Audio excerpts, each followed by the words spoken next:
for developers of all kinds is to just build something for yourself. Don't worry too much about what other people want. Don't worry too much about what the market wants, what you can sell. Just think about what do you want for yourself and build something you want that'll be a beautiful experience, something that's important to you.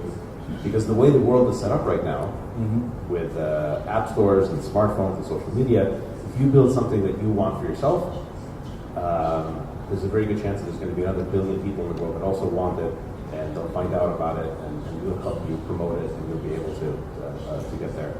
So I think it's, I wouldn't worry about competition.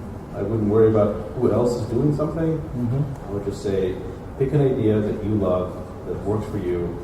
Try to make the best app, best product possible for yourself. Yes. Don't worry if there's 100 others that are very similar. Just make it great for you, and that gives you your best chance of actually being successful. Yes.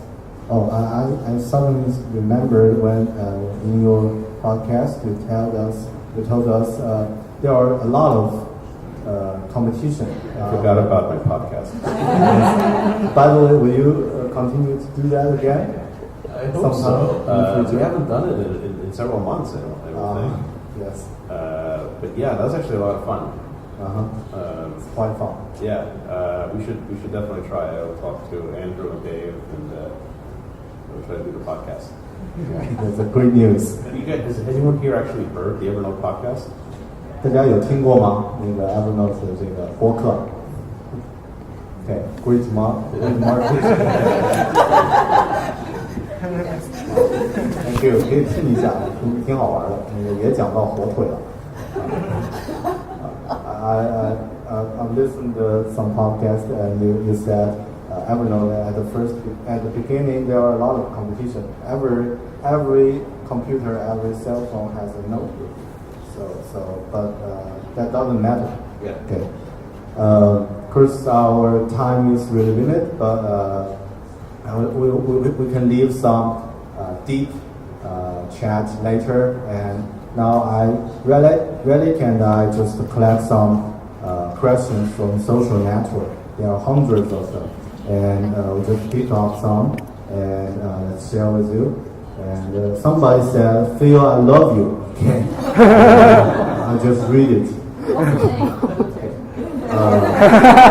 His name is Lee, and it's a male user. I apologize. I love you too, Lee. And somebody said a user named Guotong, and he asked, how does a nuclear submarine commander do his job? Is it a secret? I don't understand. Is it how you describe your job list as a nuclear submarine commander? It's probably about officer training.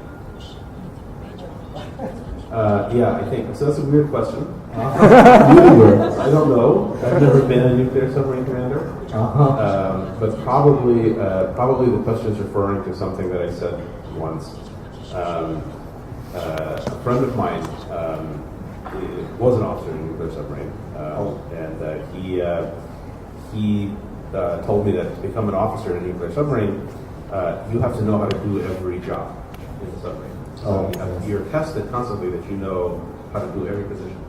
Because if there's an emergency, you don't know where you're going to be. You have to know how to do the job wherever you are. So you have to know how to awareness.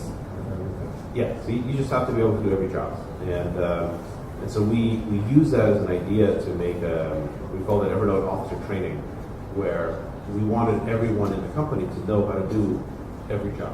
So we invited people to participate in other meetings, even outside of their departments, to really just have a program to train people to have an understanding of what every function in Evernote was. Just so you could have a better appreciation of what everyone did, and more efficient communication. And that's we're constantly trying to change those programs and try to make sure that everyone at Evernote not only understands their job, but they understand what other people do as well. That gets harder and harder as you get bigger, but we're really trying. Yes, that's a very good. A very strange question, Chris. And here's a question. I think Linda can answer that.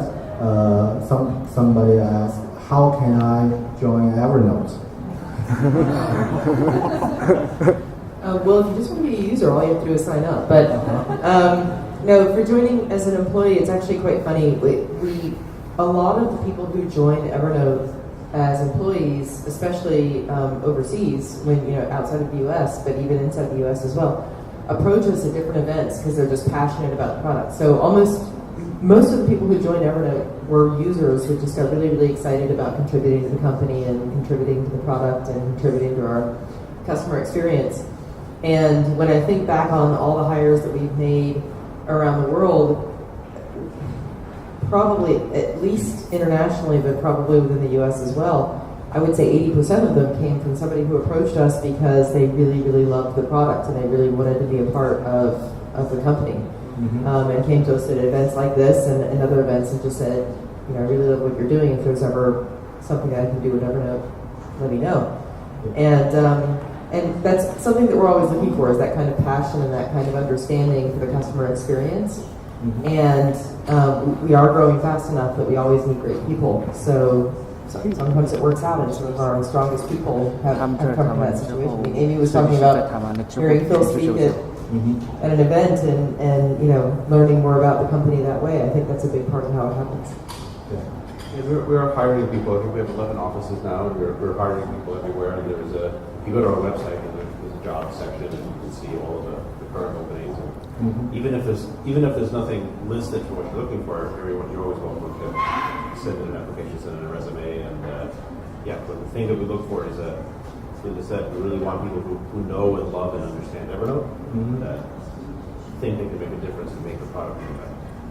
We love Evernote is the first thing at first. And maybe some friends here in the future can join Evernote. So I can add on that. So right now I think we have 9 openings in our China office. So if any of you guys are interested, feel free to talk to us afterwards. So very good opportunity. Okay, so that's all the questions, and because time is really running out, and I have to stop and save the stage and time for the next part. Okay, thank you, Phil, thank you, Linda, and thank you, Amy, and thank you, Radhi, to invite me. Okay, thank you, everybody. Yes, thank you. I want to add one thing. I think Phil and Linda and the other team members actually just flew in yesterday. Yes. It's very late, and they have been doing like full day meetings today, and also they're still very full of energy on the stage. So we really don't have too much time. Yeah, so I really thank you and Linda for making it nice for us. Thank you. By the way, I have to say something. At first, I used Evernote to remember something, and now I use Evernote to create something to remember. Okay, thank you. Thank you.